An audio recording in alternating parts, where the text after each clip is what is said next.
àwọn ọmọ Èkó yẹn èṣù ń gbénú ọ̀pọ̀lọpọ̀ nù wọn a kàn jáde láti inú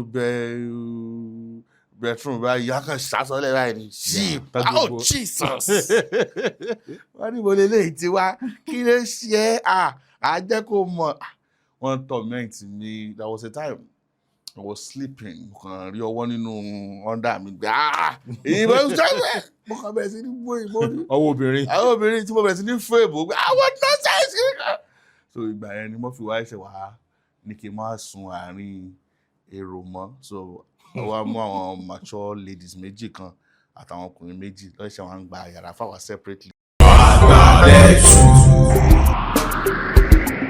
mo kí yẹn kú dédé àsìkò yìí Àgbàlẹ́tù TV Uncensored náà lẹ́ ń wò. Délé Adéyanjú ní orúkọ tèmi.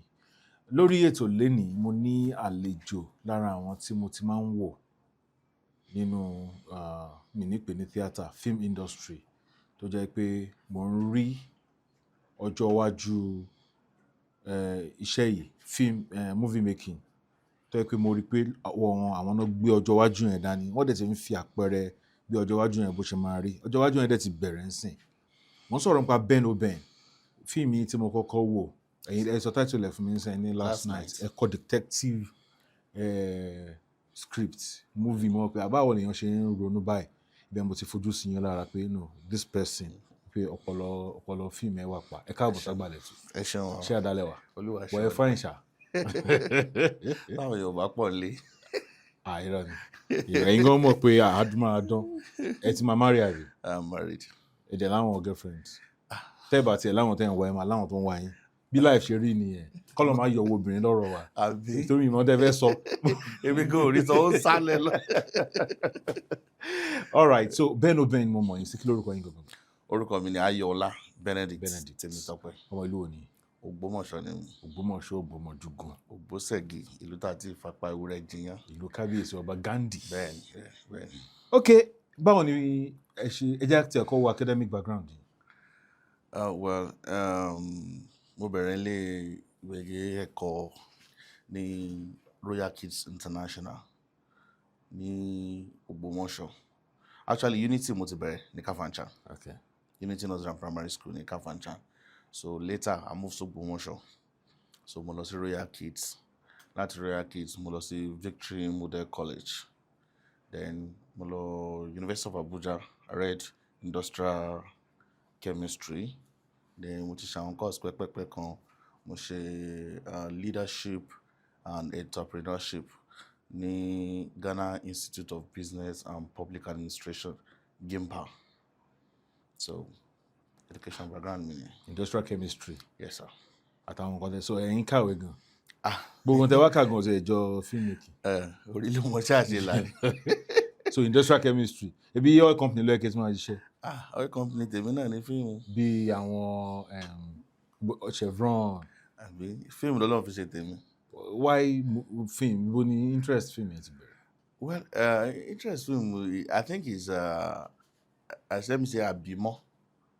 Because I've always been in the space of acting since childhood.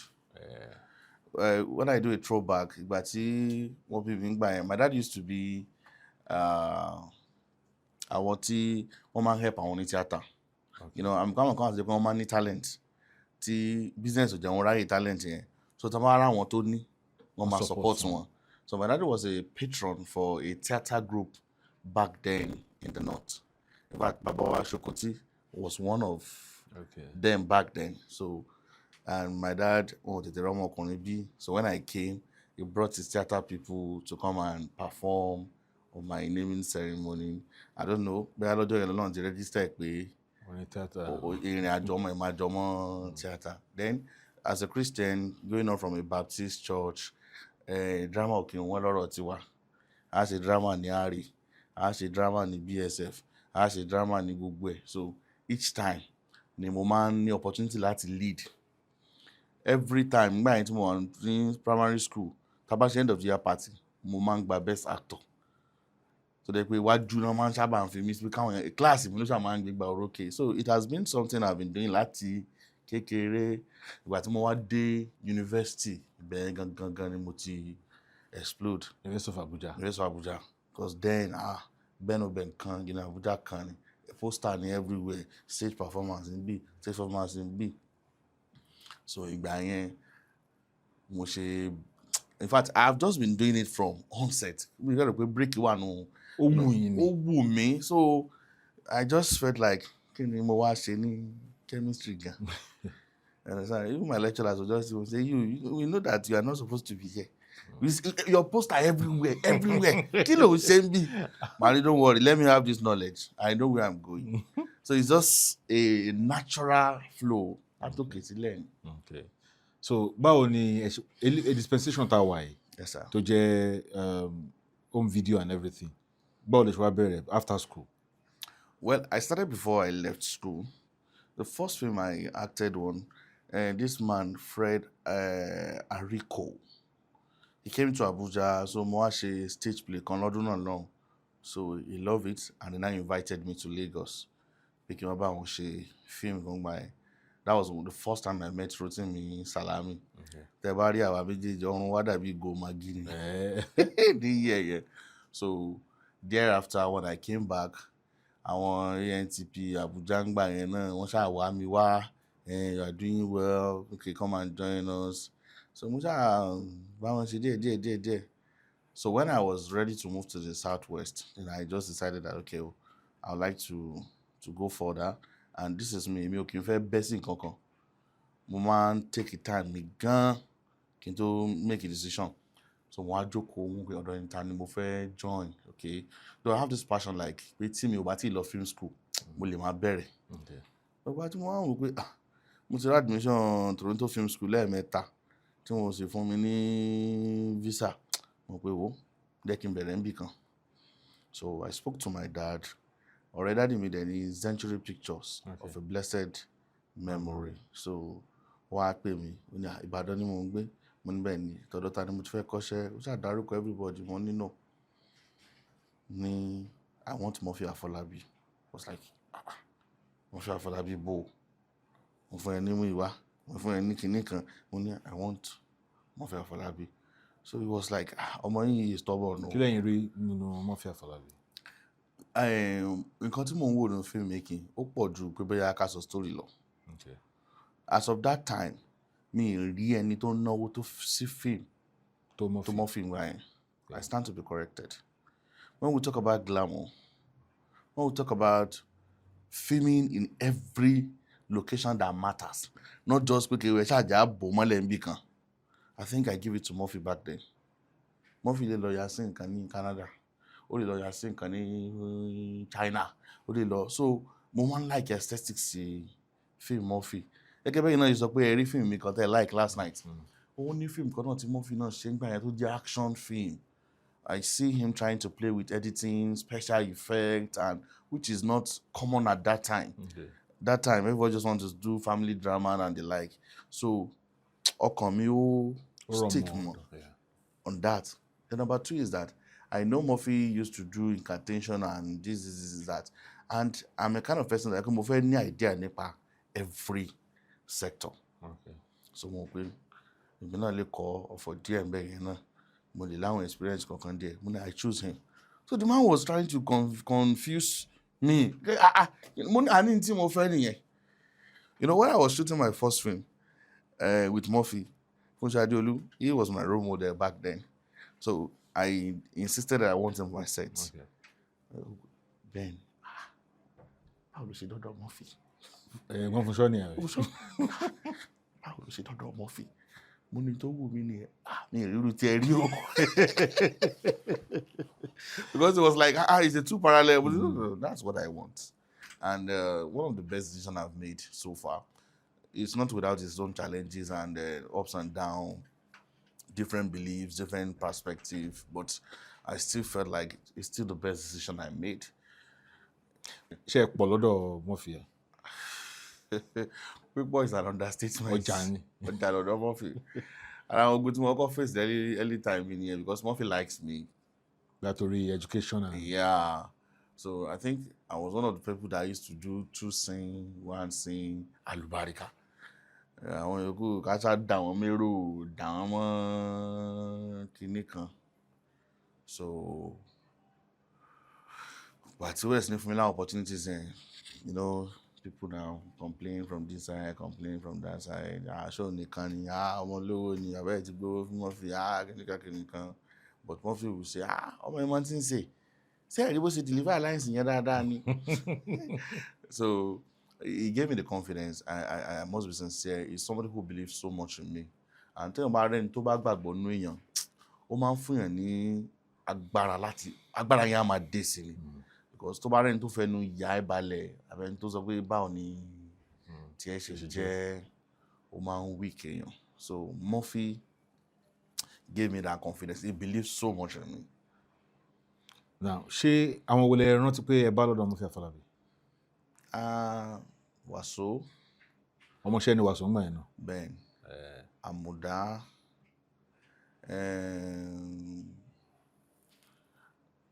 Démọ́lá. Démọ́lá wo? Démọ́lá Ṣókó. Démọ́lá kiri mi rántí sọ́ọ̀nì mẹ́. Okay. Àwọn èèyàn pọ̀ then I met Amisa to Papa too, but some of them I don't know their story. Okay. Bẹ́ẹ̀ ọmọọṣẹ́ ni wọ́n ṣe pé as a filmmaker, wà láwọn ọmọọṣẹ́, wà láwọn ọ̀rẹ́ ọ̀gá, wà ní gbogbo wọn máa ń. Ìbí máa jọ ọmọọṣẹ́ Lukman Raji, mi àjọ ọmọọṣẹ́. Bẹ́ẹ̀ ṣá. Ẹ pọ̀ ń gbà ẹ̀ ṣá. Àpọ̀ gan tí èsì kékeré. From location to location, ta ló máa ń sponsor Google movement? Back then. Our generation ṣì ìgbádùn náà ń gbà o. Back then àwa la máa ń sponsor ara wa o. Because I remember then if we are going to location, we contribute for our hotel.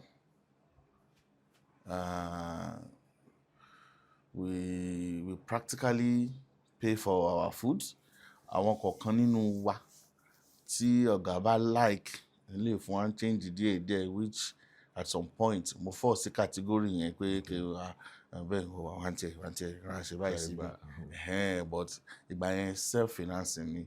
Àwa la mọ́ wọ́n jẹ́ ká rí bí ẹni pé oore ọ̀fẹ́ la rí. So bó bá ṣe wá need oore ọ̀fẹ́ yẹn sí, àwa ti ń ti location kan dé láàmú àti máa dá owó tá fi lọ sí next one. Lọ́jọ́ pé gbà mí báyìí yàrá kékeré báyìí a lè tó bí 30 nínú ẹ̀. Mo ti rántí incident kan tó funny tó ṣẹlẹ̀ sí mi ìgbà yẹn rẹ̀ tí mo join church boy. Èmi máa ń dá dúró ni, I'm not used to pé bóyá ká máa relate mọ́ obìnrin jùjùjù. Àwọn ọmọ Èkó yẹn èṣù ń gbénú ọ̀pọ̀lọpọ̀ nù wọn. A kàn jáde láti inú bedroom báyìí, a kàn ṣàṣọlẹ̀ báyìí ni. Jesus! Wọ́n ní mo lè léyìí tí wá kí ló ṣe á jẹ́ kó mọ̀. Wọ́n torment mi. There was a time I was sleeping. Mo kàn rí ọwọ́ nínú under mi gbé ìbọn ṣẹ́fẹ̀. Mo kàn bẹ̀rẹ̀ sí ní gbó ìbò ní. Ọwọ́ obìnrin. Àwọn obìnrin tí mo bẹ̀rẹ̀ sí ní fún èbò gbé àwọn nonsense. So ìgbà yẹn ni mo fi wá ẹsẹ̀ wá ní kí n má sun àárín èrò mọ́. So wá mú àwọn mature ladies méjì kan àtàwọn ọkùnrin méjì lọ́sẹ̀ wọn ń gba yàrá fáwọn separately. Kì í ṣe pé bóyá ó tún òmìnira yẹn náà dé bẹ́ẹ̀ yẹn bọ̀ ó ṣàpè ju yàrá wọ́lùkọlù lọ. Oní 30 boys tó fẹ́ràn wọn dínú. Àti sista kejì ṣàní kejì jẹ́ kí bẹ́ẹ̀ máa wà lọ́dọ̀ ẹ̀. Ìgbà yẹn ni mo ṣe bẹ̀rẹ̀ sí ní òmìnira because àwọn guests yẹn wọ́n mean mi. The fact pé wọ́n rí i pé eléyìí jolly just come ni wọ́n fẹ́ kí n mọ̀. Ní ọmọ bọ̀tí tún ni. Èmi ṣe bọ̀tí o. But my beliefs, my culture is different. My belief is that a woman wants to dress, a man goes out. That's where we are trained. But you go to a new world that they just want to let you know that what is sinning. They just want you to know. They have seen your weakness. They are now capitalizing. So strange is me. Máa bẹ́ẹ̀ fà á ìwọ ó lè escape mọ́ mi lọ́wọ́. There was a time tí mo shoot lọ́wọ́ ẹ̀gbọ́n mi kan bọ̀ láti Ìbàdàn. Ó ń bọ̀ wá sí location mi nínú bọ́ọ̀sì tó dẹ̀ wà. Àwọn guests yẹn dẹ̀ ń plan fún mi. Kí bọ̀bọ̀ yẹn kò lè bọ̀ wọ́n wá lọ́wọ́. Màá mi sọ pé mo ṣe kinní fún ọ̀wọ́ yẹn. Àgbẹ̀ wọn gbé ṣé bẹ́ẹ̀ ni ò ti sí so ti ṣe rè báyìí. Wọ́n èdè ọ̀rẹ́ báwo ló ṣe ń kó pọ̀ láwọn people mo try náà ni o. Ṣebí mi ni mo mọ tí mo wá wọn pé ìgbà mélòó mo fẹ́ lóun bí tí màá fi wọ́n lẹ̀. Ká máa ṣòṣì tí òṣì làwọn wá ṣe ń bì. Èmi mọ nǹkan tí mo wá ṣe lọ́dọ̀ Murphy Afọlábí. And once I have it, I will leave. And to the glory of God, at the right time, You left. I left. Murphy Afọlábí fúnra wọn gangan ń kọ́ àwọn èèyàn kan sì máa ń rí wọn kan tó kú yẹn bíi pé there is this aura of fear lára àwọn olóògùn ní kíní kan ẹ̀yin ò rí bẹ́ẹ̀. ṣé mo kí n tó lókàlùkù bá lọ sọ́jà ló máa ń mú èmi ò ever rí ibi tí Murphy ti tọ́ ògùn lá àbí gbóògùn jáde àbí ṣe kinní kan n tí mo bá lọ is filming and I've never seen anything but where people used to get it wrong is that Murphy I think he's more of a ìbílẹ̀ person oníṣẹ̀ṣe so when somebody is oníṣẹ̀ṣe that is his own religion. ó yàtọ̀ sólógùn. Believe in the person's religion. If you don't want to believe it, don't castigate them. And that's one of the greatest lessons I learned about entertainment. We were able to mix with any tribe, any religion. Nítorí bá fẹ́ gbà lọ́wọ́ ẹni wàá gbà. Nítorí pé mo act lọ́dọ̀ yín kò ní kí n ṣẹ̀ sí yín. Understand? So I don't see any fetishness in him. He has never introduced me to anyone. I've never met him doing anything. But one thing I know is that he's more of an Ìṣẹ̀ṣe person. And it ends there. Okay. All right. Moving on now. Kúrò lọ́dọ̀ Murphy. How many years have you looked lọ́dọ̀ Murphy? Spent around 3 years with him before I decided to move to Ibadan. It's your freedom? Yes. Ẹkúnlẹ̀ wọn. Yes, but I did mine actually privately.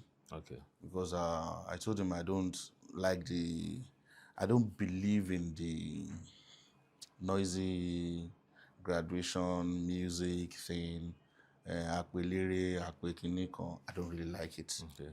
Even though she graduation for our mommy sometimes 2 years ago, which over job because money me like, but oyato. Okay. I did it in a very classic way. No music, no lagbo, because I see it as you are graduating to the future you want for yourself. It's not as if you are made. Ó ṣẹ̀fẹ̀ bẹ̀rẹ̀ ni. So owó tí o tún sí kò tún ná kẹ́ tún ṣe àwọn ọ̀nà owó tó ti máa pọ̀ jù just because you are just finding your feet. So I'm not of that belief. I believe in moderation. So ẹ má ṣe lérò fẹ́mi. Coded prayed for me, prayed, and I move on. So from there, that Lagos name? Yes. So when I did my first film with him, Alabaun. The title? Okay. So that film, first of all, gave me the leverage on fans. People liked that story because I was the good guy. Funṣẹ́ Adeolu was the bad guy. Egbata bro lashe. Okay. So immediately I do that, I got a lot of fan base in the UK. They love this film because era YouTube. I did the film in 2013. Okay. But there's some untold story that delayed the film to Untold? Yeah. Charlie Sonson? Differences were lórí budget of the film, and then editing also was a problem. Okay. Understand? So delays are lórí ẹ̀, and then this is it. I'm a very stubborn person. Once I have a belief that this is what is going to work for me, I go for it. So I think we have a belief issue then. Murphy wants me to sell to a marketer. Okay. And I said, I'm not selling by rights. I don't know much about this business. But mo ṣá mọ̀ wípé nǹkan tó bá jẹ́ property èèyàn, ìwọ ló ní. Mo prefer kí n rent it out kí ó tún padà sọ́dọ̀ mi than kí n tà lọ. But you wanted it sold, I wanted it sold. Tẹ́ ẹ bá gbàgbé, ọ̀rẹ́ Popsi mi tó connect mi mọ́ Century Pictures wanted to buy the film. Okay. And I said, I'm not selling. Ṣé tó bá dé level tó máa bá ti sọ mọ̀ ẹ̀tọ́ ẹ̀ jù, ó possible kó máa láwọn issues kọ̀ọ̀kan. The man called my dad, ọmọ yìí ti stubborn jù, ó ti ṣe kíní kan, ìgbà táwọn ṣe àti bí casting àti rẹ̀ sí ní issue pẹ̀lú marketer yẹn. Because number one, I first of all tell him that I'm not guaranteeing you that you will sell my film. No. After I finish shooting, tábàjọ wo conditions tó wà ń bẹ̀ tó bá tẹ̀, but ẹ kọ́kọ́ gbà ná mi lè ta outrightly fún yín kó sí ní tẹ́ fẹ́ ṣe. I don't sell my movie outright. So ìgbà tí fíìmù yẹn tó ready. Cast nǹkan àwọn cast wo ló ń fẹ́. Èmi decide cast mi. Okay. Òun dẹ̀ fẹ́ àwọn yẹn. Òun fẹ́ àwọn kan.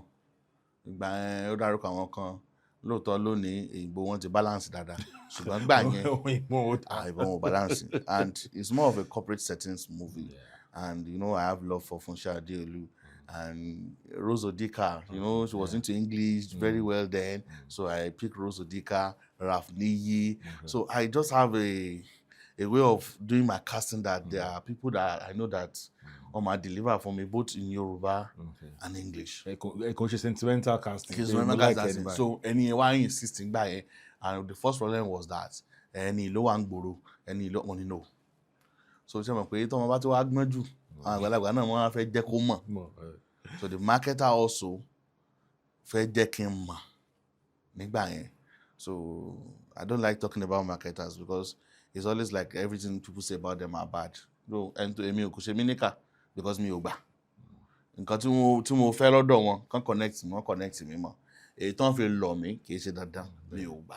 Wọ́n fi lọ̀ mí pé kí n tà fáwọn àbí kinní kan mo dẹ̀ wá discover pé tí máa dọ́dọ̀ marketer tí máa fẹ́ tà fún wọn a ní rárá o outrightly ni àwọn máa rà á. So mo rí bó ti di chain of reaction. Everybody. So ọjọ́ kan mo kàn decide pé jẹ́ kí n tẹ̀ wé tán fẹ́ offer mi ní pé tán fẹ́ rà ní outrightly. So when I tried the first person he said 1.5 fíìmù tí mo yà ní 2.5 nígbà yẹn ó ní 1.5. So mo tún máa ń gbọ́ pé tẹ́nìkan bá ti ná ní owó yẹn pé kò ní kọjá ẹ̀ mọ́. So I want to explore. I want to see maybe that's true or lie. Mo bá bẹ́lòmíì sọ̀rọ̀ ó ní 1.3. Mo bẹ́lòmíì sọ̀rọ̀ ó ní 1.2 títí tó fi dórí 900. Movie 2.5. Movie 2.5 as of 2013. Movie yẹn cause a lot of problem náà yé mi gan because Obi wo ló máa kó 2.5 ọmọ ní 2013 tí ò ní no result inú àdúrà sí. It broke my relationship with my dad. My dad was very supportive and tó tì mí lọ́bẹ̀ tó sanwó tó wá di pé ọ̀rọ̀ fíìmù. So at that point in time for almost 2-3 years I did not see the green card of my dad. It was the negative side of him I was seeing, and that time was even in the House of Assembly. I lost out that period. It was in the House of Assembly? Yes. Okay. That period I lost out. Àwọn benefits there kó wá. Benefits. Ọmọ honorable àkàngbé táìtù sórí ni àárín kankan jẹ́. Àwọn àtàrí sí ní ogun ilé tó wà ń bẹ̀rẹ̀ tẹ́lẹ̀ already. Àtún ẹ̀ṣẹ̀ wà tún ní ogun iṣẹ́. Ṣe pé àrà ti ran bọ́ǹbù lọ bẹ́ẹ̀. So 900,000. 900,000. And that still encouraged my decision pé I will never. So I didn't sell it till 2016. So for 3 years. For 3 years. Kò sí option on YouTube mọ́. Kò sí YouTube mọ́. So 2016, I had an encounter with Libra, and Libra was like, "Ben, you can try film with the channel." And the channel too was a baby channel then. Libra TV. I want to see. What's in films there? Yes, I think we started with film Tundola Yusuf. Then film lady kan tó ń ṣe costume gbà yẹn tó ti travel out right. Ó ṣe series kan gbà yẹn. So àwọn tó ti wà lórí channel yẹn gbà yẹn. So he spoke with me, Ben, let's do this together, and he gave me some commitment. Even tí o bá ṣe dáadáa gan, we can do this, we can do that, we can do that. So I just sit down and I say, okay, what do I have to lose? This is my film, and it's still going to be my film. Let people even see what I did. And because I believe so much in what I did then, so bá ṣe fi film yẹn sí YouTube ní and as the Lord will have it. Was a peak in here. It was a peak in here. And it cut across. I made money. Ìgbà yẹn bá ṣe di lecturer nù, ìgbà àti Libra. Ká wá sọ̀rọ̀ nípa YouTube, ká wá sọ̀rọ̀ nípa YouTube. Okay, so ẹ̀yin gọ́lẹ̀ bẹ̀rẹ̀ ìgbà yẹn. Àjọ bẹ̀rẹ̀ Libra TV. So that was in 2016. So ẹ̀yin lẹ wá ń la àwọn actors àwọn artist tó kù lójú pé àlè sọ pé àlàwọn lójú. ẹ lè sọ bí ẹ̀yin náà kàn try ká má àkọ́mù fún mi. ẹ jẹ́ kàn kàn. ìjọ òní bẹ́ẹ̀ ni dé tọ́lọ́run láwà lójú. But I think I was privileged to be among those who received good payment on YouTube back then. And percentage tó wà ń tán sí kọlẹ̀ ló ń gbà yẹn. no, èmi àti Libra ń gbà yẹn, we are very close. It's not about percentage. Okay. It's about, okay, Ben, let people see. And it's about, okay, Ben, let's grow this channel together. I get him also. Okay.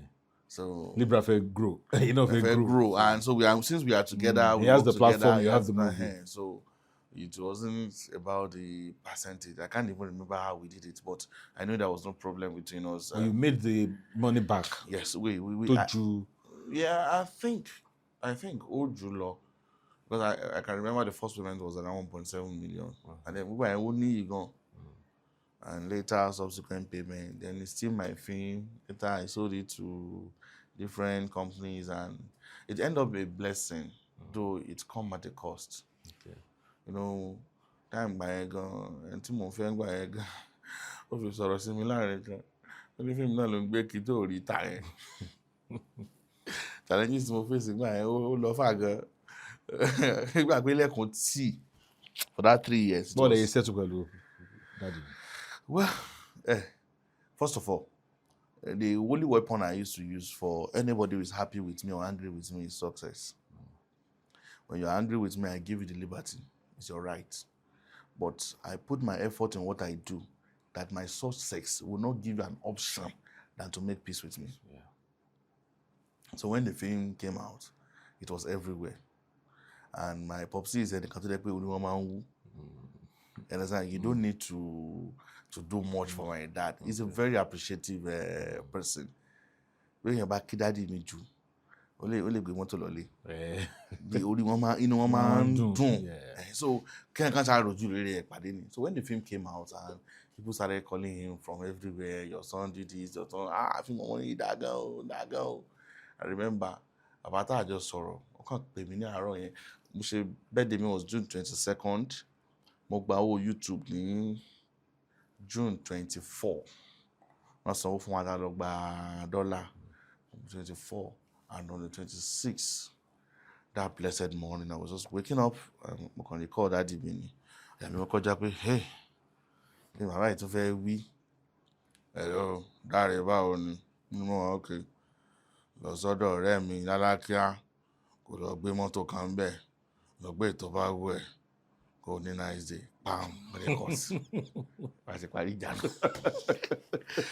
Kọ́ àwọn tí mo rí ẹ, àyà mi ti sọ pé bàbá yóò tún dé. So that was how I just apapa ọ̀nà ilé ìdá báyìí. Èwo lẹ wá gbé ń gbà yẹn? Under Civic. Civic, okay. So bí a ṣe settle nìyẹn. He saw the film, he loved it, he's appreciating. Film mi dùn o. And gbogbo àwọn ọ̀rẹ́ wọn náà tó ti fẹnu tún mi ṣe. Ayola, because my dad likes education. He wish NNPC àbí kí ni tẹ́ ẹ sọ yẹn. Daddy mi wish ẹ gan. Chevron. Ẹ wish ẹ so gba tí mo tẹ́ ní mi ò ká nǹkan mọ́ ìwé fi mí lẹ̀. He had issues with that also pé iṣẹ́ nǹkan mọ́ wàhálà tó yẹn lọ́ máa kàwé. Ibi tí mo ti kàwé ò rọrùn rárá. University of Abuja was very stressful. The sun, the heat, the choky classes. So it's not even something that I wish to experience again. Àwọn lecturers kàn máa pàṣẹ fún yàn ṣe ní tó bá wù wọ́n. Máa kọ́ yẹn ní nǹkan kò ní yé yàn. Máa béèrè question máa sọ pé take it like that. And that language is too much in chemistry department. They call it Babel's theorem. What is Babel's theorem? I'm a practical person. Ẹ ṣàlàyé fún mi. Ẹ lò bẹ́ẹ̀. Oyè yín kò yé. Ẹ̀yin ò dẹ̀ nígbà lò bẹ́ẹ̀ nínú exam. So tẹ́yìn bá dẹ̀ wá ń kọ́ wa ẹ sọ pé gbà bẹ́ẹ̀. Ọlọ́run fọ̀run kẹ́lẹ́ ṣọ́ra wa ń gbà yẹn. Babel's theorem. Just take it like that and let's go. Hausa ni. Ibo àti ẹ̀mọ́ gbogbo ẹ̀. Just take it like that, Dr. Effiong. Don't greet me. Just take it like that. Sir, don't ask question. Get out of my class. Okay, kí la wá ṣe ní school ọ̀hún. Bóyá kò yé lecturer gan. Another problem, ara àwọn nǹkan tí mo rí inú chemistry yẹn tí ìdẹ chemistry yẹn wù mí gangan nìyẹn. Mo sọ ọ̀pọ̀lọpọ̀ àwọn tó ń kọ́ chemistry òyìn wọn. Ẹ̀yẹ́ ni a ṣògùn, ògùn tẹ́ ní a ṣe, ẹni a máa mú. Sọ́dà lẹ ní a máa mú. So, ó dàbí àkébé àkàn tara wa. So, interest kìíní yẹn, I mean I'm a realist. I like say, okay, this is a bottle water lele. Kí ló ta ṣe pé bottle water, omi wà nú ẹ̀, kí lómi yẹn ń ṣe. mo fẹ́ analyse ẹ̀ mo fẹ́ understand kó lè yé mi wa kò sí. I'm not garbage in garbage out person. kò ń ṣe theory pé. mo ń ṣe nìkan pé ẹ̀kan lè wá sọ fún mi pé kí aṣọ tó wọ̀ yìí báyìí ni kíní kan tẹ́ ẹ̀ ní ṣàlàyé fún mi I have to understand. So I think my own belief and the way I trained my mind kò jọra wọn pẹ̀lú àwọn lecturers mo bá pàdé. Wọ́n máa ń lé mi ní kíláàsì ṣeré-ṣeré ni. Because when I ask questions they don't want to answer and if you don't answer me you go explain. Because I will tell you that, sir, that's why I'm here. If I know it, I will not come. It's because I want to know. Now, when you now tell me about best theorem, is that what I will take home? You ask us to do paracetamol, ask us to do this thing, and you say we cannot do it. Ìwé máa sọ fún wa pé tá a bá ṣe titration àbí kinní kan result báyìí la máa rí tá a bá máa ṣe tiwa ọ̀tọ̀ nìkan tó máa fún wa máa ní it's okay it's because we don't have so why are we not doing it? So these are the problems that ṣe pé gbogbo kinní yẹn kan sú mi so it was not like okay just read arts ló yẹ kí ẹ lọ ṣe straight just read and pass ìrìn àjò ẹ̀dá. Principal wa ngba yẹn ní secondary school was a pastor Reverend Yinka Ojo. He said Ben I see more of you in theatre art. He even called my dad then pé wọn ò fẹ́ register in science class and my dad said tó bá ti fẹ́ I don't decide for my children. So mo kàn believe pé àwọn ìrìn àjò kan rẹ̀ pé Ọlọ́run máa ń fẹ́ kéèyàn rìn the kind of exposure tí mo rí ní Abuja mi ò rò pé mo lè rí anywhere in Nigeria lẹ́yìn Abuja yẹn. So probably bẹ́ẹ̀ tí mo bá ṣe theatre art bóyá uni Ìlọrin ni àbí wà àbí kankan ní ìgbà wà mo lè má ní exposure side ibẹ̀ yẹn. Side ibẹ̀ yẹn ni mo ti mọ̀ pé àwọn tribe kan tó wà tó ń pè ní Ìgbìrà tribe kan wà tó ń pè ní Kogi tribe kan wà tó ń pè ní oríṣiríṣi èdè ni mo mix pẹ̀lú. Center níbẹ̀ yẹn so oríṣiríṣi Igala Idoma so different behaviour àmọ́ àwọn tó jẹ́ pé wọ́n ní agídí ní ìṣe báyìí ẹ̀yin ará Ìgbìrà tẹ́ bá ń wẹ̀ mọ́ bínú o tí n bá rọ̀ ọmọ Ìgbìrà ní ìṣó bá ń jà ń ta mi ì ní súnmọ́ because mo kàn ní aga ìjù mo lè má mọ̀ yẹn tẹ́lẹ̀tẹ́lẹ̀ but ìgbà tí mo dé school tí mo mix pẹ̀lú àwọn different tribes mo ní pé àwọn tribe kan àti jẹ́ pé mo bá wọn ṣàwàdà báyìí o àwọn tribe kan àti jẹ́ pé má kọjá léèní ẹni o ok ó rí àwọn eégún kan tó máa ń gbé school àgbà yẹn ẹlẹ́gbẹ́ tí a bá ti rí àwọn eégún yẹn báyìí ẹ̀sìn mọ̀kọ́jọ́ wà láàdé àwọn Ìgbìrà yẹn tó bá ti gbé eégún yẹn sórí báyìí iná máa ń dò lórí wọn you don't just go and say okay o fẹ́ kọjá lẹ́gbẹ̀ẹ́ wàá jẹ́yà. So àwọn exposures kékèké yẹn wà l'Abuja then we were exposed to wọ́n máa ń kó wa lọ sí àwọn functions àwọn senate a máa ń lọ hearings kọ̀ọ̀kan so aláwọn exposures yẹn wọ́n fẹ́ ṣe dinner wọ́n fẹ́ ṣe this day newspaper kìíní kan wọ́n máa wá kó our students and I was director of social of my department so by office mo máa lọ opportunity láti rí àwọn èèyàn. I was the time I went for a this day program I was sitting just beside President Olusegun Obasanjo. Where will I have had that opportunity? Àmàjọ lọ ṣe serve yourself náà ni so Abuja fún wa ní exposure so mi kàn rí bígbà pé Ọlọ́run ti sọ pé bẹ́ẹ̀ á ṣe rìn rẹ̀. kẹfì chair ní knowledge yẹn. bó lẹ ti serve. Osun State College of Education Ilesha. year where serve. 2014. Èdè dúró pẹ́ dáadáa mbẹ̀. No mo serve. I was a CLE when I served. It's a decision that I made. Sometimes èèyàn ò lè ronú fún mi. I know what I want part time and I go for it part time. But mo parí mo do almost 3 years kí n tó lọ. Mo ní láti face career mi nígbà mo rí pé mo gbọ́dọ̀ ti ṣe service kó tó expire mo dẹ̀ lọ. Time tí mo dẹ̀ lọ I gave it all. Mo serve I became the CLO. Weekend nìkan ni mo máa ń sáré lọ ṣiṣẹ́ kíní kan and Ọlọ́run dẹ̀ ṣe wọn láyà ńgbà yẹn ìgbà yẹn òun ló ń jẹun Ọ̀ṣun State ńgbà yẹn he's always in Òṣogbo shooting so ọ̀nà àti bá mi schedule iṣẹ́ mi sí Thursday Friday Saturday and AGI mi náà ó mọ̀ pé mo wà productive fún wọn Monday Tuesday Wednesday Thursday I will be so tomorrow ní Friday ẹ̀ mọ́ lọ Ọlọ́run aṣọ ẹ̀ tí mo ti lọ mọ́ adé padà. All right so after Alabama ẹ ti settle pẹ̀lú Popsi everything ti kí ni next move. So after Alabama Alabama jáde 2016. 2016. All right. So 2016 I didn't shoot. 2017 one of my sisters came from UK so she told me about Alabama how she was being proud of me everywhere in the UK. Tó bá ń sọ̀rọ̀ fíìmù yẹn ẹ̀kọ́ fíìmù pọ̀ ń gbà yẹn ní YouTube so ọ̀kan tí gbogbo yẹn ló wò ni kò dàbí ti sin so fíìmù yẹn fine gan brother mi kí la lè ṣe mo ní story kan ṣùgbọ́n agbára mi ò ká ẹ lè jájọ ṣe n tó bí last night wá nìyẹn So then my budget was around 4.8 million for last night. Yeah. for last night. So she now came, she gave me fund and one pay, mo ti ṣe film Good Boy, don't like me. Let me try a crime and detective story. And around 2 months on about cultural I'm experiencing in the school nìyẹn. Now, about this story, the story is about ọmọ Hausa tó fẹ́ tó ń betroth sí Hausa tó dé Southwest tó fẹ́ Yorùbá. So ibi téèyàn bá wà, ìlú téèyàn bá gbé, ibi téèyàn bá dé, ó máa affect bí èèyàn ṣe máa ń ronú. You know, I was born in the north. I schooled in Abuja. I've seen this issue of betrothed. Pé ẹni báyìí ló máa fẹ́ ẹni báyìí. Láti kékeré. Láti kékeré. So ó ti máa ń wà nínú orí mi pé màá ṣe fíìmù lórí máa pé kí o tó bá betroth Táyé àti Kẹ́hìndé papọ̀ pé wọ́n máa fẹ́ra wọn. Tí ẹni ìbá wá rí opportunity pé ojú tiẹ̀ là tó wá jáde lọ sí bòmí. Ṣé tó bá dé bòmí tó bá fall in love yẹn ṣé yóò rántí pé òun fẹ́ padà wá sílé mọ́? So I started asking myself those questions. That was how I came up with the story. That, okay, this girl Aisha, she has been betrothed to her cousin. Cousin yẹn, ó wá ṣiṣẹ́ ní Southwest. Ó rọ ọmọ Yorùbá, ó like ẹ̀. Ọmọ Yorùbá tó like ẹ̀ náà kì í ṣe pé òun náà like ẹ̀ nítorí pé ó wà okay, ó like ẹ̀ kó tó ń kó wà lọ́wọ́ ẹ̀. Pé future wà secured. Most of our ladies, that's what they go for. Secured future. So, whatever is ní fẹ́.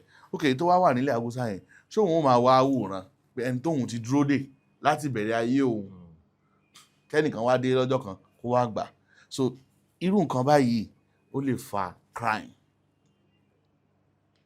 So I think I have a quote then that if love is influenced, then crime is inevitable. So bí èyí tilé yẹn bó ṣe okay kàkà kíkú má jẹ́ ṣèṣe àyàfi ṣe àwàdànù ni. So she has to go to kill her cousin so that they can frame the Yoruba girl, so that the Yoruba girl, she can, okay, I want to lose as a cousin. Ó tún possible kò tún ní kankan nínú property gan, but ìyẹn ti lose, ó ti lose ìyẹn, ó dẹ̀ máa lọ ṣe ẹ̀wọ̀n.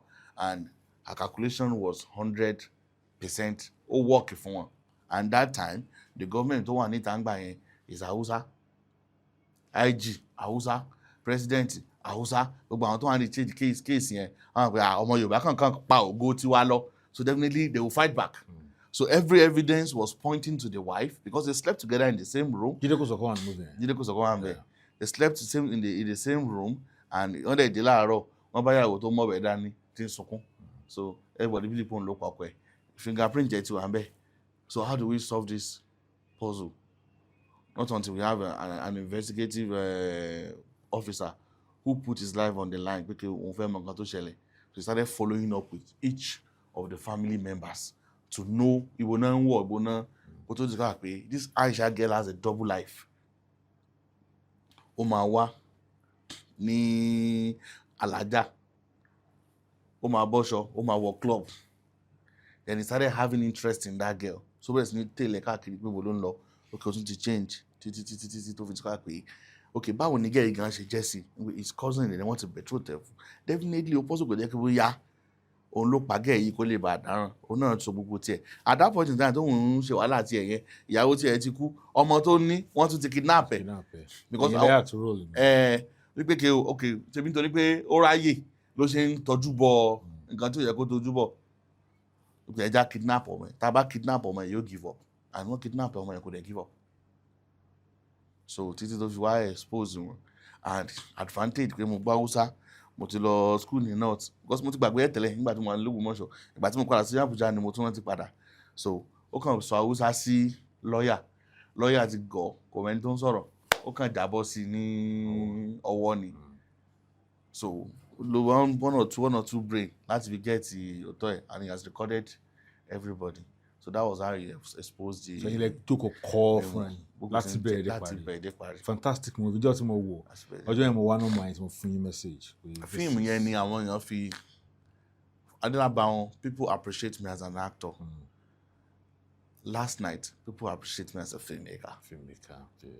Because that film do well for me. But where and gbà yẹn o, but ó fún mi ní leverage. Olójẹ́ káwọn èèyàn wá mọ̀ yín gan. Olójẹ́ káwọn mọ̀ mi pé filmmaker ni bọ̀bọ̀ yìí. And ó jẹ́ kí n rí reception of okay, let's associate with him.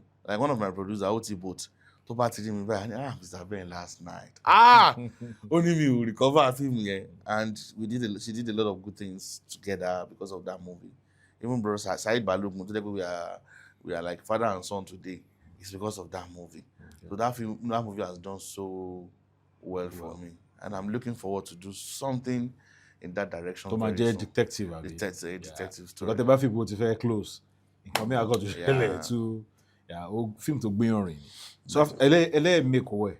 No, make away in terms of cash. You see, oye tún ti yé wa sí nísìnyí pé sometimes value ojú owó lọ. Ìgbà yẹn it was about okay, we need to make money. Kí ni lẹ fi sí àbí multi-choice? Mo fún multi-choice nígbà yẹn. Fi sí YouTube. Mo fi sí YouTube nígbà yẹn, but I'm going industry wa a lot of cabals ló wà ní industry wa. I think I took it some channels then and they were like they are going to buy it outrightly. And our issues down, so and you know it will never be a welcome idea for me. So I have to give it to baby YouTube channel then. Try Libra.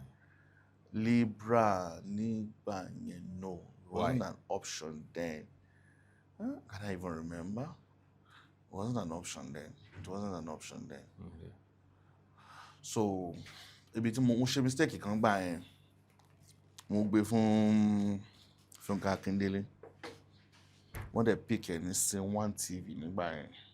The channel one. Channel one. And they offered me something reasonable but not enough for what I carry. Ṣé nígbà mi náà bá carry nǹkan tó lágbára gan, òyìn àmọ́ fúnra rẹ̀ ní what tó ju reality lọ. You want it actually. But the reality yẹn ò tí support. So ìgbà yẹn mama bá mi sọ̀rọ̀ nígbà yẹn àbúrò Funke Akindele. Fún mi lọ́fà, no, I cannot take it. I cannot. Ẹ̀rí nǹkan tẹ̀ mú dání. Because mo gbé lọ sí Film1 gbà yẹn, Film1 cinema. Review one was one of the terrible reviews I've ever seen in my life. But mo nígbà pé a pàdé lọ́jọ́ kan pẹ̀lú gbogbo àwọn tó wà níbẹ̀ gbà yẹn. Yorùbá film tí wọ́n sunkún sí nígbà yẹn, ṣé bò náà ń sáré tẹ̀lé nísìn. When I submitted the movie, ṣe wàhálà gan, wọ́n ní this movie is fantastic, but you use Yoruba actors. And I stand up in front of that man and I say, I beg your pardon, I use Yoruba actor. Who should I have used? Igbo actor kó wá sọ Yoruba. Don't teach me my job. Ẹni tó ṣe Hausa ní fíìmù yẹn, Hausa gangan ni. I brought him because I knew that it was necessary. I don't do sentimental casting. So that, okay, ṣé kí wọ́n á mú Mike Zoroye kó wá play character Yoruba fún mi gbà yẹn ni. No, this is a Yoruba film. I never told you that I brought in an English movie for you. No, you don't understand the market. What you need to do is I'm supposed to blend them together. Kinikan. Mo ní Jídé Kòsọ́kọ́, cross actor ni. Ó ń ṣe Yoruba, ó ń ṣe English. Jíbọ́lá Dàbọ̀, ó ń ṣe Yoruba, ó ń ṣe English. Jọkẹ́mi Wá, ó ń ṣe Yoruba, ó ń ṣe English. Táyé Ìbíkúnlé, ó ń ṣe Yoruba, ó ń ṣe English. Saheed Balogun, ó ń ṣe Yoruba, ó ń ṣe English. Gbogbo àwọn actors tí mo lò are actors of high profile. Not about the so-called stardom, but when they deliver role wọn dáadáa. So what are you talking about? I mean, no, you don't understand. When you understand, and I don't understand. Mo kò ní Film1 yẹn. Next option ni mo try kìíní, but agídí náà wà nù mí gbà yẹn pé fíìmù yìí ju gbogbo tẹ́ ń sọ yìí lọ náà. So wọ́n ṣe fún mi lọ́fà. I could have taken my time to consider the offer. I think I was so fast to make that decision. And you wouldn't blame me. When you know how much you have invested, when you know what you put in there, you want to hear good offers that will make you happy. Yeah. So we were encouraged by that offers. Farabalẹ̀ ká. What they were telling me they want to pay me, they just want that film for 3 months. Oh, okay. About paying me. And then they are not using a general YouTube that everybody knows. It's a paid TV. So with that 3 months, tí má gba iye owó yẹn, tí mo ṣe wá one normal regular YouTube lọ, it could have been better for me. Okay. But calculation náà, èèyàn pé èèyàn náà máa ń ronú gan pé tó bá gbà bẹ́ẹ̀ 3 months yẹn pẹ̀lú level tí Fúnkẹ́ wà, mọ̀ millions tó máa fi big. Wọ́n á fi mi ní peanut. I know they sell. So by the time I reconsider, say when I want to move on, so then I have to now settle for I want to move them by don't rain that when I'm very outrightly, which I said no. I don't do that. So mo kàn ṣáà lọ tà fún mo gbé lọ sí April TV nígbà yẹn because I have a very good relationship with Aunty Arike. So Ben o ṣe ọkọ mi àwọn kan bá mi jù ni so kò really make much ní YouTube nígbà yẹn but ó fún yàn lówó ìtẹ́lọ́rùn àti ìfọ̀kànbalẹ̀. In fact after a month náà fún mi lówó táwọn yẹn kú máa ń gbowó after 3 months. Aunty Arike òkè ní ìyàlára hello Ben come and collect your money o mo ti gbowó mi nìyẹn. So mo tà fún African Magic náà nígbà yẹn. For 3 years, have you? No, I think that was 2 years. 2 years. Mo tà fún African Magic. Then mo show ẹ̀ láwọn ibì kọ̀ọ̀kan àwọn dignitaries kọ̀ọ̀kan invite mi nígbà yẹn pé àwọn fẹ́ wò pẹ̀lú mi. So díẹ̀. So mo ṣe premiere. I did a very big powerful premiere then ní Ìbàdàn. And then because of the style tí mo adopt Lere àní jó àní spray àní ṣe kíní kan oko ya jẹ mí àmàkàrà. It was a very classy event, graced by MTN. I have delegate from Nigeria Football Association. I have delegate from Sterling Bank. Kokun Foundation was there. So many people came, dignitaries, and I think it just gave me one class. But no money. People donated that day out of goodwill because it's most sunny. I'm not here to do bara.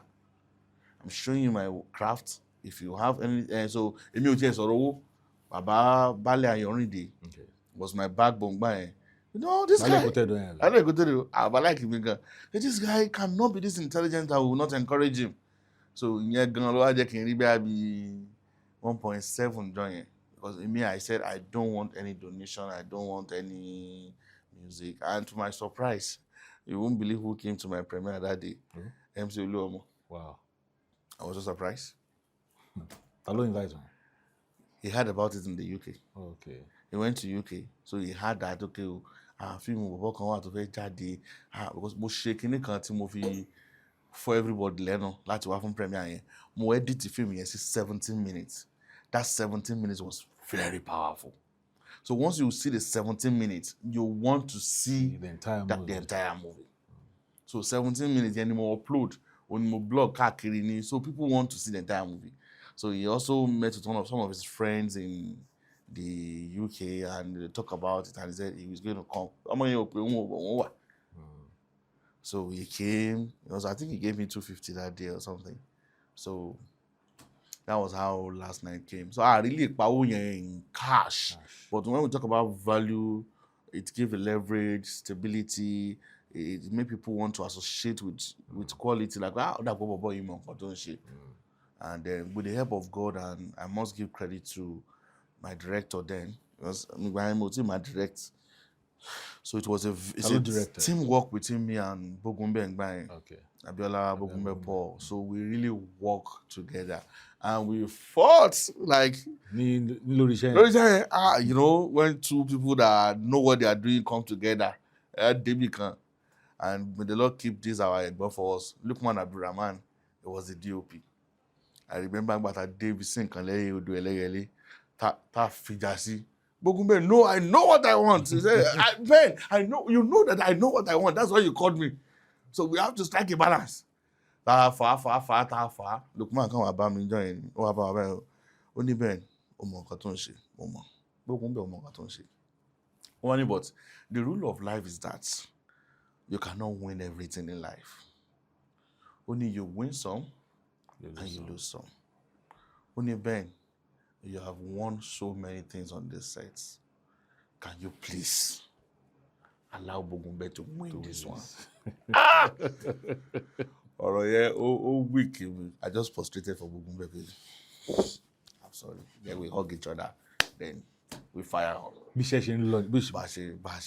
So each time, we win some, we lose some. Understand? So, and sometimes when you have mutual respect for each other, and if sharing. So even before I say Bogumbe, and Mr. Ben, so came now about in Nika local, continue came in our share. Mr. Paul, share, we feel with Taba. What's that? So that was how we were able to synergize, and we give in our best. I used to tell my people that I'm asking God for grace of last night production, whereby you said, okay, I want Orieku, and you said I will not shoot until I get that Orieku. That was how I did that movie. Then you improvise. That was how I did that movie. Every location was strategic.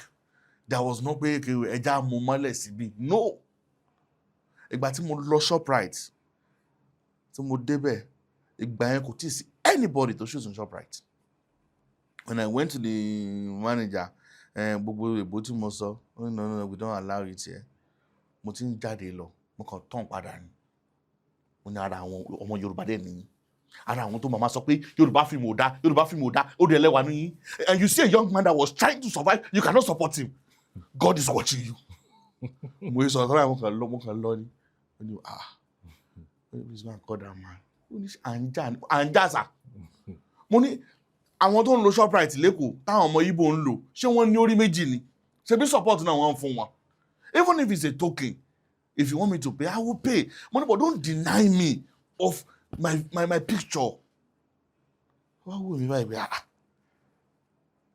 Do you know that Femi Adébáyọ̀ has been here before? We didn't allow them to use it. So many people have been here. We didn't allow them to use it. Only, but I cannot resist you. Only, when did you want to use it? When is the how many days? Only 2 days. When they make a call, only please, there is one guy, Ben. Anytime he's here, allow him to use anything he wants to use. By then, one lock, kini what one lock. Yeah, me live escalator, one lock permanently by money. I want to use the escalator. Hey, Ben, don't worry. I want to use it, please. It's okay, no problem. And you cannot deny the beauty of ShopRite in that movie. When the guy was going, it was closed here. Officer entered the way the suspense, the toilet interiors, everything was excellent. Wow. You know, if he didn't allow me to use that place, then I would just go and settle for something that is not. Because the streets continue. What's the picture? Aesthetics and So I go for it. I was very aggressive with it. For me, and it does work for me. It was planned. It was not just like, okay, Jakalolo. When we got to the LA, and we did Recce for a month. A month. That's why I can never forget that man. Because he believed so much in my craft. When I say, okay, Bokumbe and Katimo Feni, we go for it. Every day, Tabati Dilaro by Tabati Dibayi, Baba Bulewa, Ejakpadi, Tabati Padiba, happens in any car, we be Lalo Fele. For 1 month, everything. 1 month, everything. Because most of them pay, shoot it pay, that's 2013. Pé eléyìí tí mama fi come back you, Obodo come, and around there for one shit. So after last night in God. See, I think after last night, I decided, okay, let me do something different. People have seen me as a very serious person. Let me show them the serious side of me. As the comedy aspect. So that was what brought the idea of Wuli Ben Oben. Being a Christian, I've seen that I think I abuse religion here so much. And people are falling victim of fake prophet all the time. So what is my job is to expose them, is to make people like their eye opener. Understand? So I put myself in the character. I let you know that, okay, I want to read in I want to need challenges. So challenges one only somebody that could out. I want to billion wow. So okay, how do you pass that message? It has to be comic for people to enjoy it. And some people, I'm kind of person that people really usually judge me from afar. And he's a serious person. There was a time that I got to give me listen Yoruba, give me Igbo Yoruba, kìnìkan. Àwọn kan ní tó bá pè ló àwọn Ògbómọ̀ṣọ́ tí mo tún ti wá. Wọ́n tún ní àtàn bá pè kò ní wá. Alákọ̀wé làwọn yẹn. Ṣó lè sọ Yorùbá ni. You know, people will just sit down and conclude your life for you. So mo wá decide pé okay o. Màá máa fi fíìmù mi sọ fáwọn èèyàn pé ó kù lẹ́ o. Ìtàn o.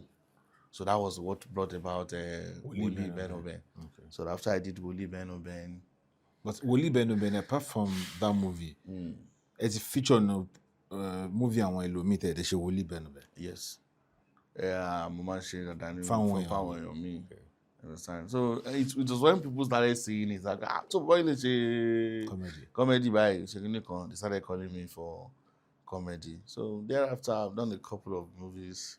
I did Woli Benoben Reloaded also. It's now showing on African Magic. I've done Tokumbo, done Beyawo, Kodoro. I collaborated to do a movie, Alejo, which is another movie that gave me a very beautiful edge. I got so many nominations, even when I wasn't direct. Okay. Got awards, and we've done a lot over the years. All right. Recently, orúkọ yín jáde, ó pop up, wípé Ogbori Elemoso bàbá Lere Paimo, wípé ẹ̀dẹ̀ still right wọn, ẹ wá fẹ́ fi owó kékeré tán, ẹ wá lọ ya movie Ogbori Elemoso. Mo fẹ́ kẹ́ ṣàlàyé fún mi láti bẹ̀rẹ̀ fún àǹfààní àwọn tó tún wò wá náà. Báwo ni ó ṣe ṣẹlẹ̀? Well, this is a very sensitive topic. Aspects, yeah. Yeah, so I would just like to do a summary of the recap. First of all, nobody stole Babeda's right. There was nothing to be stealing or stole or a Bodoba Dafu. There was nothing of such. I work for Obagandi as one of his media people. So when Kabesi came on throne, when we had an encounter, he already told me his vision. Ben, who will make a world-class movie for Ogbomoso? So I have it in my mind that Kabesi said at some point in time, we are going to do this. So, but in time here too, Kabesi called that I should come home. I went home. I met Kabesi, met the company Future Studio, and Baba Eda was present. Baba Eda was present when we had this meeting. And the main point of the meeting is that we want to shoot this film for promotion. These are the company that want to sponsor it. They are sponsoring everything about the movie. So, what is your role, Ben? Support them. Make sure they don't alter the history. Understand? Take them to people who know the story. Let them share. So, they gave us so many reference materials. Not one, not two. I want to surround by history Ogbomoso. Baba Eda there was present. And when we finished the meeting, everybody departed to his home. So we know that something is going to come up. And the executive producer of Future Studios now said he likes to bless Baba. Àdúrà tí gbogbo yẹn máa gbà láyé ni pé kí orí má dìbì mọ́ wa lọ́wọ́. Hi, as ọmọ Ògbómọ̀ṣọ́. Wọ́n sọ fún mi fẹ́ bless Baba Ògbómọ̀ṣọ́. As ọmọ tó jọmọ lé ọmọ tí èso máa lè, how will you feel? I'm happy about it. Then we visited Baba. Baba, àti ríra wọ́n ti mara ẹ̀ tẹ́lẹ̀. Kabiyesi has brought everybody together. So it's not like where Akini. And when Kabiyesi was, when Gbatonjo ń sọ̀rọ̀, àti mọ̀ ibi tí à ń lọ. Ṣé wọ́n make record sí Ogbori Elemoso bàbá ní meeting yẹn? In the meeting, we want to shoot Ogbomoso story. Not Ogbori Elemoso. As a stakeholder in entertainment industry, Baba is representing the olds. Ben is representing the young. Okay, let's come together and do this. Àwọn tó fẹ́ bá wa ṣe ni. Ẹ jẹ́ ìkàtí wọn sọ, inú bàbá dẹ̀ dùn, inú tí gbogbo wa náà dùn. All these things I'm saying are not cook-up story. They are there, recordings are there. There are video evidences that it was a mutual and peaceful meeting. We have the vision. We don't have the resources. Kabiyesi has a very huge vision, and we need people with resources, and God provided for him. And Kabiyesi said, okay, èmi èyí ṣe fíìmù, àwọn ọmọ wa ti ń ṣe, bàbá wa ti ń ṣe, àwọn náà ni, ọmọ wa ti ń ṣe, àwọn náà ni. So we had a meeting, peaceful one, and after the meeting everybody lọ, MD dẹ̀ ní òun like láti appreciate bàbá pé ẹni táwọn wò láti kékeré ni. When he told his parents that he saw bàbá Lere Paimo, the parents were very happy. So out of his gesture, he now said we should go and pay baba a courtesy visit and bless him. So when we get there, we had a conversation. Baba was happy to receive us, and the man said he wants to do so things. Understand? A lot happened, and it was like, okay, oh, you can do better, and you get. And at a point in time, I tried to refuse some caution that thing about ọmọlúàbí tó fẹ́ ṣoore fún yàn, kéèyàn má tún ṣe bí ìgbà pé ẹ̀tọ́ èèyàn ni o, ibi tí wọ́n ti mí mi lóhùn nìyẹn. And when you have a knowledge of the front, the knowledge of the back, middle, everywhere, you speak based on what you know. Kò sí kankan tó ṣàjèjì mi. Number one, iṣẹ́ tí mò ń ṣe ni, iṣẹ́ tí mo mọ̀ ń pa ẹ̀ ni, iṣẹ́ ìlú mi ni, ọba ló rán mi iṣẹ́. Company tó ní kí n bá ṣiṣẹ́, mo mọ̀ wọ́n, a dẹ̀ tún ti mọ́ra. So mo understand the every angle. So I was just trying to balance it. And at the end of the day, we all agreed. So they are going to give you a sum of money, but they'll give you upfront 7.5. Ní upfront. Upfront. Èló ni sum yẹ kó jẹ́? 15M. 15 náà fẹ́ fún bàbá. Ẹ fún wọn. Ṣé o ní appreciation yẹn, or based on the Appreciation the of 15? his what as a filmmaker. Okay. Because mo gbádùn yín. And there's a written agreement to the effect that this is a gift. Okay. Gift. So Baba was a cast on that movie. He was supposed to be a narrator in that movie out of prestige. Okay. For him. I, out of opportunity, and Momoba, I'm playing a key role also because I'm young. Okay, Baba, out of honor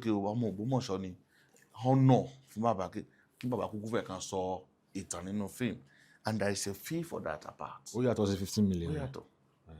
Something good, which I've talked to him about it, and he said, kò sí problem ọmọ mi. So suddenly things just fell apart. We just received some letters, and then I was shocked. And at that point in time, I was even scared. Ọlọ́run má jẹ́ kó rí ODB o. Ṣé nígbà tí màá yẹn ní kájọ lọ, tí màá ní mi ò lọ ńkọ́? Ṣé màá yẹn ní máa wọ̀ pé ṣe bí mo kàn fẹ́ ṣoore ni? Okay, eléyìí báyìí ní ìsìn tó bá bọ́ síta ní ìsìn, ọ̀tọ̀ nìkan táyé máa sọ. And this is me, I always run away from trouble. That's why I'm not a social media person.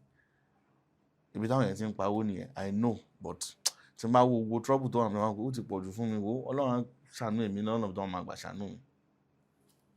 So the problem started, and the second thing that came up was that they want to make a refund Of that 15 or 7.5? 7.5. On the upfront. As upfront. But any gift ni? Gift. It's clearly stated. No. The other 7.5 yẹn náà tó máa san. Ṣé ara gift náà? Gift náà ni. Mo ní máa bún yín ní 15 million, but màá kọ́ fún yín 7.5. Màá dẹ̀ fún yín 7.5 later. Tó máa dẹ̀ ṣe narration, wọ́n á tún wá gbọ́ owó mi. Yes, owó acting wọn lọ́tọ̀. So wọ́n bá ní àwọn máa make a refund.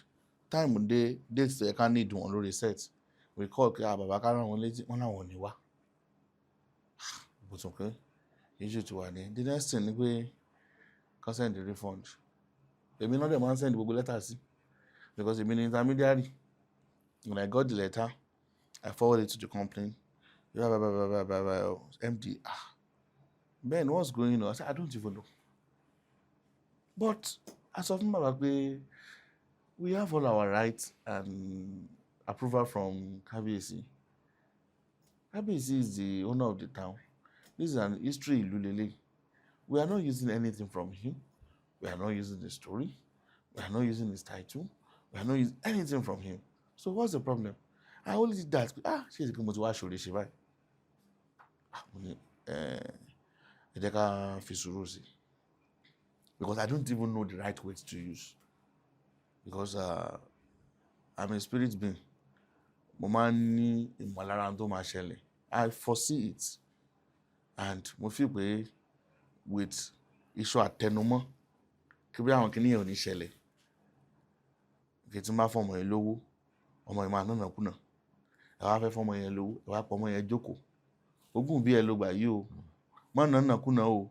Tí a mọ̀ pé ẹ ti máa feel pé you have done justice. Tọ́mọ yẹn bá lọ nánà kùnà ẹ sọ pé kò gbọ́ràn ni. So mo àyàn dáadáa. Àyàn dáadáa. Ẹ̀bùn ní kíní yìí o. Kíní wọ́n àbáyé kan sọ pé òun kàn fẹ́ wọlé wá ṣe yín lóore ni o. So mo ti feel pé bóyá àti kọjá level yẹn. Not until he said they should refund. And the company said, well, at this moment, they will send their account number. And they send their account number and they refund. And we thought it was over until we heard the press release. And I was called out that I bring people to come and deprive Baba of his rights, scam Baba. It was one of the terrible moments of the year. For you? For me. Because when you put in your best that, okay, well, you want to support humanity, support your own, bring opportunity to them, and at the end of the day, you are the scapegoat in the discussion. I felt so terrible because I woke up every day in the morning, received phone calls, press release, Ben.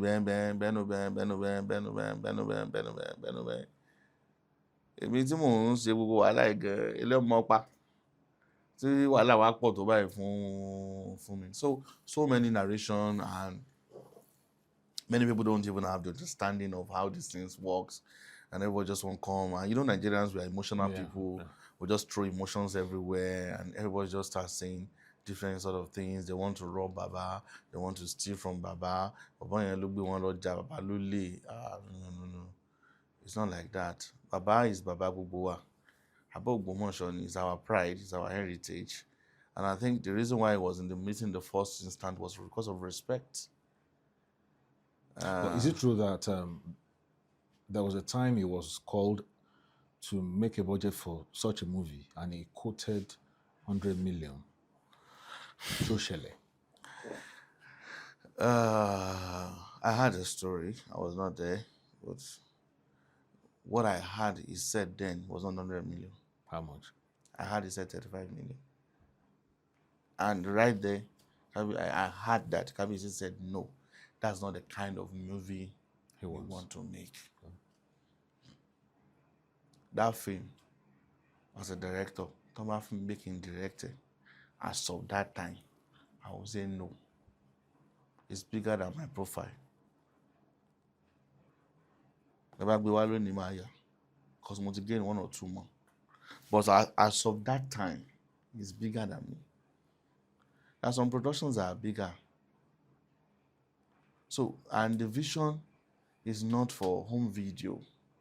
It's what will cost across the globe. So, if Baba had a problem with the fact that Kabiyesi brought an investor, we could have discussed it that day. And pẹ̀lú ọgbọ́n ọmọdé tèmi, wọ́n máa ń pe kíní kan ní ìpín ìdókòwò. Only so one of a shareholder there. I say, to be by privilege and by opportunity, the most associate producer lórí ẹ̀. And I can also say the film around producer now. If you know. If you know one. I don't think it will cost anybody anything. So I don't think that it should be an issue. But also the social media, people just try throwing emotions. And emotion is not a yardstick for business, or it's not it's not recognized under the law. It's not. Kini our lawyers company so. Well, there is nothing we are fighting on. Yeah, there is lawyer cannot state categorically. He was just using emotions to relate. In fact, as a matter of fact, somebody like me, if I'm a troublemaker, I can sue the lawyer. Because a lot of things that he said are not true. It's just like a character assassination. I'm young, I'm just coming up, and somebody just wake up and cook all those stories against me. But we cannot fight ourselves. Baba is our father. We are his son. So me, they did so mo fẹ́ bàbá jà àbí mo fẹ́ bẹ́ anybody jà máa gbà fọ́lọ́run gbogbo tó bàbá yẹn náà ni. But what I'm trying to say is that there is no point in all the lawyers said than just using emotion. He said we came home, we came to coerce him, taking advantage of his age, taking gbogbo àtà lọ sọ́dọ̀ bàbá nìkan kan ló wà nílé, ọmọ wọn wà nílé, ìyàwó wọn wà nílé, coerce bí ti bo kí la bá dé bẹ̀. So oore náà ló wá di bí mọ́ wa lọ́wọ́ báyẹn tá à ń coerce wọn for what? Now this is it. Ìtàn ìlú, nobody has the power or autonomy over it. As a matter of fact, story Ògbómọ̀ṣọ́ tí wọ́n ti yà tí èmi gan ti wò kì í sọ̀rọ̀ mẹ́rin àmì márùn. Everybody has their market. Target audience wọn yàtọ̀. Capacity production wọn ṣe kí ni ó yàtọ̀. Àwọn kan sì ìfà ká tó bẹ̀rẹ̀ sí ní ya tiwa yẹn, àwọn gan ẹ̀ṣẹ̀ parí ìkànnì tí wọ́n pè ní kí lórúkọ àwọn hunters wọ̀nyí náà. Wọ́n ṣàpè lórúkọ àwọn hunters, but it's still the same story for Ògbómọ̀ṣọ́. Why can't Kábíyèsí in his power as the Ọba of Ògbómọ̀ṣọ́ land, the whole Ògbómọ̀ṣọ́ land, and said, oya, fíìmù yẹn ò gbọdọ̀ jáde torí mo fẹ́ ya tèmi? No. So everybody is at liberty to pick, and this is our stories that are in the public space. It's everywhere. Just type it, Ògbómọ̀ṣọ́ history. It's there. And àti gbọ́ oríṣiríṣi ìlú, wọ́n ya Lísàbí, àwọn kan ya Lísàbí Àgbọ̀ngbọ̀ Àkàlà, ìkan ti wà tẹ́tẹ́lẹ̀, ìmíì tún wà tí ò sí any issue. So how come throughout this time Ògbómọ̀ṣọ́ ló wá dàbí ìgbà kí bóyá it's an autonomy ẹnìkan pé ẹnìkan ló ní story Ògbómọ̀ṣọ́? No, it's not done like that. Bàbá ṣe tiwọn, Ọlọ́run dẹ̀ fi yìn wọ́n. Ara yíyìn tọ́lọ́run fi yìn wọ́n yẹn làwa náà lọ fi yìn wọ́n. Pé bàbá yìí ṣe dáadáa. Kábíyèsí did not hold anybody explanation. Kò ṣe pé ẹ lọ fi mú bàbá mọ́lẹ̀. Àpọ́nlé ni. Àpọ́nlé ni. Kí ni Kábíyèsí sọ nígbà tí wọ́n rí gbogbo kìíní yẹn? Báwo kò sí nǹkan Kábíyèsí, inú Kábíyèsí ò dùn sí. Kábíyèsí máa pretend ló kù. Kábíyèsí is not happy. How will you be happy when you had a good intention towards your people, towards your community, towards an individual? Tí Kábíyèsí ò bá pe anybody ní àwa tá à ń ṣe fíìmù l'Ógbómọ̀ṣọ́, tó bá pe company yẹn tán bá yà, kò sí nǹkan tí ó ṣẹlẹ̀. Yorùbá ò ní tó wúwa wo lówó ẹ̀ fowó ẹ̀ ṣe. This is the stool of his fathers. So he's not happy, and there is no two ways about it. And the fact that Baba is a chief in Ògbómọ̀ṣọ́ under this song, though someone another fi wọ́n jẹ, but he's still a chief of Ògbómọ̀ṣọ́. If Baba is not happy with anything, Baba could have walked up to Kábíyèsí. Kábíyèsí, kíní yìí ìtajọ Sunday ni kò tẹ́ mi lọ́rùn. Bóyá mi lè sọ ní nítorí àwọn tó wà ń bẹ̀ yẹn nìyẹn. Kábíyèsí has a listening here. And wọ́n á dẹ̀ jọ. Tá má dẹ̀ jọ tí wọ́n dé irú àwọn ẹ bá gbọ́, àwa á sọ tí bàbá ó ṣe. Bàbá ẹnìkan ṣe yìí náà ní àwọn producer. Orúkọ wọn á tún tẹ̀síwájú nínú ẹ̀ náà ni. But it wasn't kò lọ ní direction yẹn. And direction tó lọ was not a happy one for anybody, including me. It's a lot. But kò stop production iṣẹ́ yẹn. Production máa lọ. Because number one, the accusations are not true. Lo story at all. Lo title yẹn. At all. It was a different story. We had more than 5 writers. We have materials tá a gbà lọ́dọ̀ Kábíyèsí fún story yẹn is nothing less than 10. Textbooks that have been written since 1900, kìíní kan 1600. Textbooks. Professor kan wà ní LAUTECH tí wọ́n ti ṣèwé lé lórí. All these books have even been existing before the Ogbori Elemoso movie itself. So there was so many materials to work on.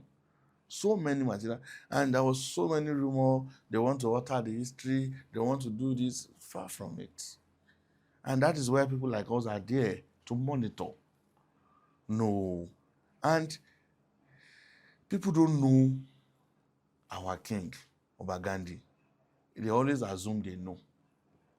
Kabiyesi is educated. He's a leader, a preacher for 30-something years. One of the most difficult things to do is to manage people. He is so well versed that he would not even want to do anything that would jeopardize his personality, his throne. So he tries as much as possible to be fair to all of us in his dealings.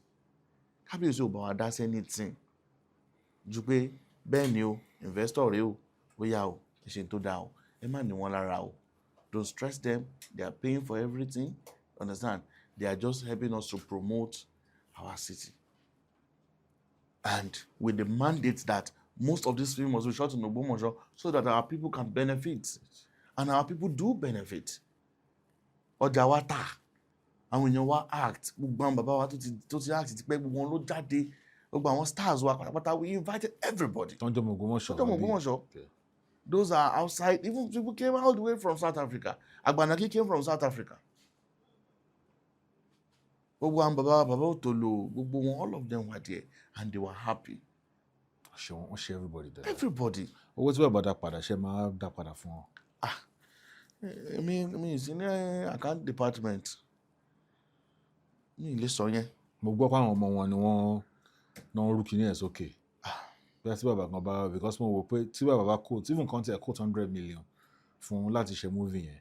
Tí èmi kàn ń ro tèmi ni o. Tí èrè orí ẹ̀ bá ti máa wá náà, ó lè má tó iye tán fà wọ́n. Lẹ́yìn gbogbo wàhálà tán bá ṣe láti fìjà, ó lè má tó 50 million. Ní èrò tèmi o, mi ò ń ṣe ní fíìmù o. Fíìmù yẹn, if not up to $1 billion. Ní movie tẹ̀yà yẹn. Yeah, it will be close to $1 billion. $1 billion. Wow. So it's something very different. So tó bá jáde la máa ṣe rí àmì. Ìgbà wo ló máa jáde? We believe God that this year will jáde. I cannot just be specific with time, but it's something beyond the ordinary. In fact, tó bá jáde, gbogbo àwọn tán ti fẹnu wọn ṣàdúrà fún wa dáadáa pé story bàbá Wọ́n á tún àtúnṣe. gbogbo àwọn náà àtúnṣe kò tiẹ̀ jọra wọn. But the truth is that the Ogbomoso story is Ogbomoso story. But the way you will tell your story, that same last night, if somebody will tell it, he will tell it in another dimension. Yeah. So I want to influence. I don't know much about it, and I don't think it's really my problem. I just felt like everybody that is doing good know that is doing good. And gbogbo bí tẹ́yìn bá plans pé kí o ti ń bá ṣe báyìí ni ó rí, ṣe everybody ti rí ní tó fẹ́ báyìí. Ẹ ṣé gan ni, Mr. Ayọ̀lá Benedict. Kí ni tọ́ dé mí ẹ̀ náà? Tèmítọ́pẹ́. But ẹni dáàdi yín pé yín dáre. Fi kún orúkọ yín. Home base ní dáre. Home base ẹ̀ àwọn tílétílé ni ẹ̀. Tílétílé tó bá ti gbọ́ àwọn sọ pé dáre ẹ̀ tí wọ́n káwọn arógbó wọ́n sọ ní ẹ̀ dáre. But official name is Ayọ̀lá Benedict Tèmítọ́pẹ́. Kí ni surname mi? Ayọ̀lá. Ayọ̀lá.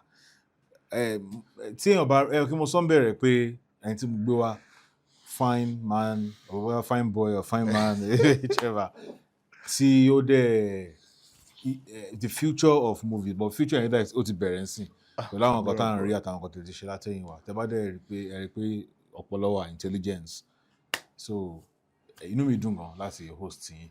I'm so happy to. Ilé ó tún yàtọ̀. Ṣé ẹ máa fẹ́ fún nọ́mbà yín síta? Yeah. Oh, yeah.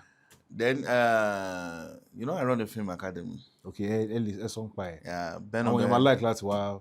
Ben Film Academy. Gbọ́dọ̀ wà. School wa wà ní Alafia Street, number 38, Alafia Street ní Mokola. Okay. So what we do is that we train the next generation of filmmakers. Àwọn tó wà ń bẹ̀ nísìn olúkálùkù ti di tí ó dà. So àwọn tí ń bọ̀ bí wọn ò ṣe ní sọ culture nù, ethics àti morals òun làwọn try láti develop nínú wọn. And in fact, it has been taking much from me recently that I put so much concentration on building people because tí a bá build àwọn èèyàn tó bá dọ̀la gbé àdìdàkudà. Bẹ́ẹ̀ jẹ́ pé culture pé ká ṣàpàwó nìkan, and the culture pé how do we do it right. So that's one of my visions tí mo fi dá Paimo Film Academy. And we have done our graduations, official graduation that's even all over in the news. And we are planning for one too now, March 28th. We would like to have you as one of our guests also. So, Film School wà ní Mọ́kọ́lá, number 38, Alafia Street. So you can learn editing from us. You can learn photography, acting, costuming, lighting, makeups, and all the rest. We have facilitators that take all these courses, and we are so practical. We don't just follow us and without going to location. We are practical because that's what we do on a daily basis. And we shoot music videos, so I want to have interest join us with music videos. I want to have interest in filming, and we give them first-hand opportunity to machine improve by. I don't promote once in a crew and promote once in a crew. So that's how we do. We have leaders in our crew that we don't change them not for anything. That they are permanent leaders, but we always inculcate new ones into them so they gain from their experience and they become better also. All right. So I share a number. So my number is 080-622-43028. 080-622-43028. And my email Bentouz, BENTOULZ2 @gmail.com. BENTOULZ2 @gmail.com. All right. Eshigoni Paimo. Thank you very much. Good to have you around. Yagbale to studio. It's a privilege. At this hour.